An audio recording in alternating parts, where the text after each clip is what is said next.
Hey guys, it's Pastor Andy. Today's August the 4th, and we're looking together in Psalm chapter 126.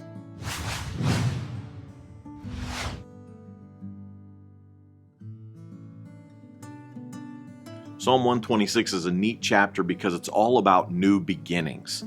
New beginnings are a neat thing, and let's be honest, we all need a new beginning from time to time.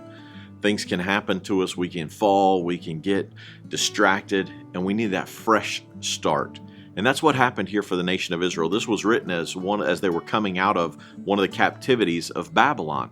And they actually talk about it here. They say in verse 1, when the Lord brought back his exiles to Jerusalem, it was like a dream. I mean, it was like a dream for them. It was amazing. They never thought it was going to happen.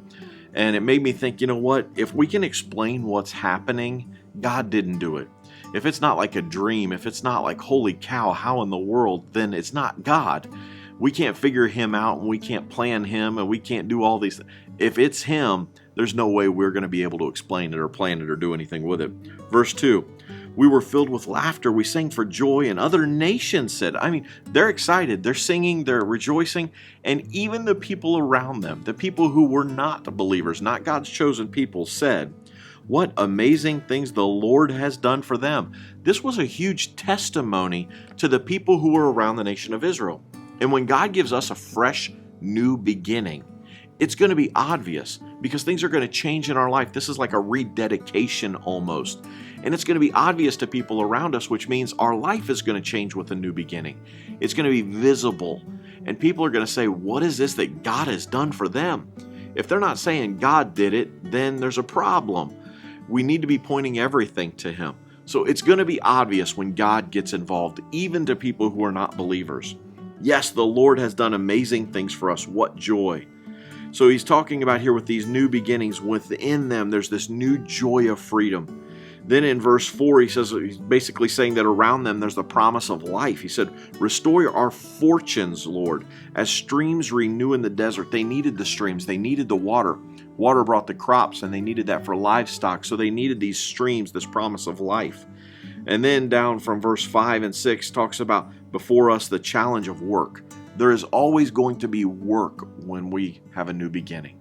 When we're following after God, it's not easy. It's hard work. If it was easy, everybody would do it. Everybody would be a Christian, but it's not. And we've got to be willing to roll our sleeves up and work. Those who plant in tears will harvest with shouts of joy.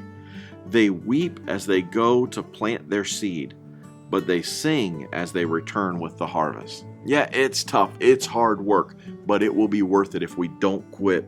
James 2:26 says, faith without works is dead. Our faith that we have must be put into action by our works.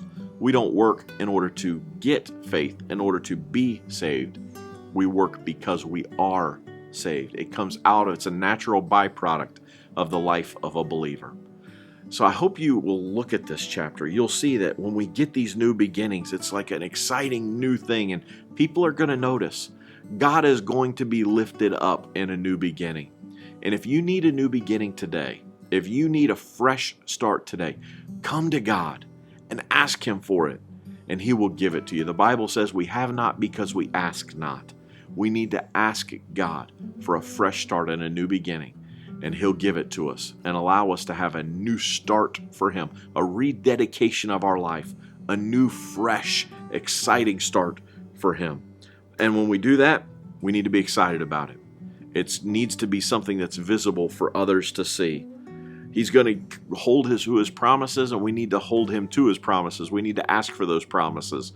God, you promised you'd never leave me and never forsake me. You promised you'd meet my needs. And it's okay to pray those promises back to God. And then we got to be willing to roll our sleeves up and get to work. Get to work for him.